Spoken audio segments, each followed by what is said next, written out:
I like to keep my header a little higher, one to reduce the bounce of the ears. I try to run my stripper plates pretty close to the ear, and probably leave a little more stalk than some folks do. I also find though that it catches, you know, we get a really windy day, kind of like today, catches a lot of the fodder, keeps it in the field to where we can run a tillage pass or leave it as is and maintain that residue on the field. Make sure it doesn't end up in ditches and everywhere else, because let's be honest, it is fertilizer, and fertilizer is expensive. So we want to take all the advantage of what we already have to our benefit that we can.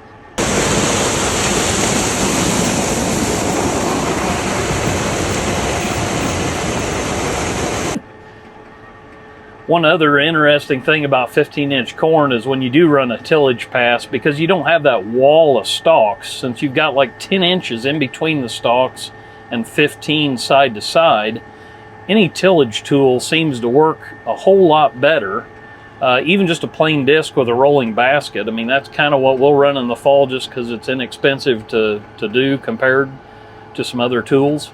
And the amount of damage that you do to the stalks compared to when we were on 30-inch rows is pretty amazing. I mean, you just blow them apart, and then in the springtime they really blow apart. I mean, there's just hardly anything left to them. And the only thing we did was, like I said, we went to wider or narrower rows, and we upped our population, and yet it works better as far as getting everything to work and break down how we'd like. And that almost doesn't make sense, but that's how it works.